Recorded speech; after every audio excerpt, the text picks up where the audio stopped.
Jimma Abbaa Jifar. Mootummoota Islaamaa biyya keenya keessatti hundeeffaman keessaa kan booda irratti hundeeffamte mootummaa Jimmaa Abbaa Jifaari. Akka barreessitoonni seenaa hedduun dubbatanitti uummanni Jimmaa duraan wasaniyyoota yookaan waaqeffattoota turan. Jaarraa 19 keessa daldaltoota muslimaatiin amantii Islaamaa qabatan. Seerri bulchiinsa Jimmaa sirna aangoo waldhaalchisuu ture. Waldhaalchisi kun hortee warra diggoo jaarsoo keessatti kan taasifamudha. Mootummoota isaanii keessaa mootiin beekamaan Abbaa Jifar ture. Maqaan Abbaa Jifar Muhammad Daawud jedhama. Maqaan isaanii Tulluudha warri jedhanis ni jiru. Abbaa Jifar bara 1853 akka lakkoofsa Itoophiyaatti akka dhalatan seenaan isaanii ragaa baha. Maqaan qondaalummaa isaanii immoo Sulxaana jedhama. Jimma bara mootummaa Abbaa Jifar keessa baay'ee badhaatu turte. Beekumsaanis hedduu dagaagdee turte.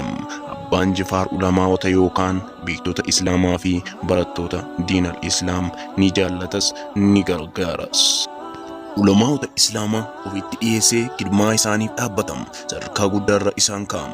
Akka isaan ilmii fi kitaabota baasan malee duniyaa dalaguuf hin yaaddofne mindaa isaanii ramadam. Abbaa Jifar mootummaa Jimmaa mashaayikha 66 qoodee hunda isaaniitu aalima tokkoon akka hoogganaman taasisan. Hundumti isaaniitu halawaa yookaan mana barnoota Qur'aanaa mata mataa isaaniitti uumaaf. Abbaan Jifar nama musliimoota biyya keenyaatiif waan gaarii dabarsee deemedha.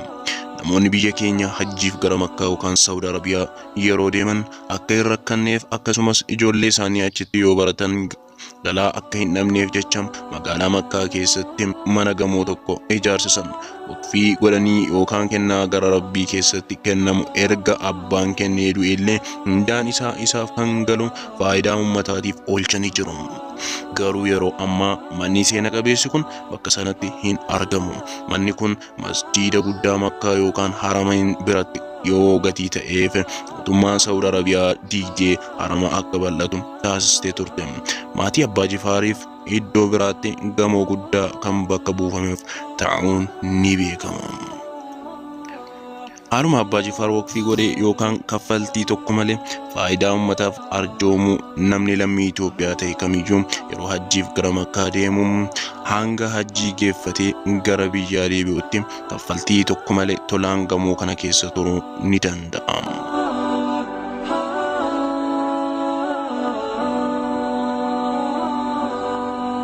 Mootiin Abbaa Jifar umurii isaanii waggaa 72tti bara 1925 akka lakkoofsa Habashaatti du'aan addunyaa kanarra boqotan.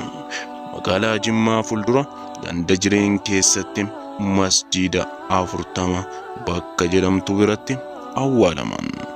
Rabbiin nama guddaa fi kabajamaa kanaaf rahmata isaa godhu jannatal firdaus bakka qubsuma isaanii haa taasisu jecha qopheessuun kan isiniif dhiyeesse obboleessa keessan Mujaahid Aboo yommuu ta'u, seenaa barsiisaa fi bohaarsaa akka kana argachuu yoo feetan toora yuutuubii keenya subscribe share godhaa jechuun dhaamsa keenya.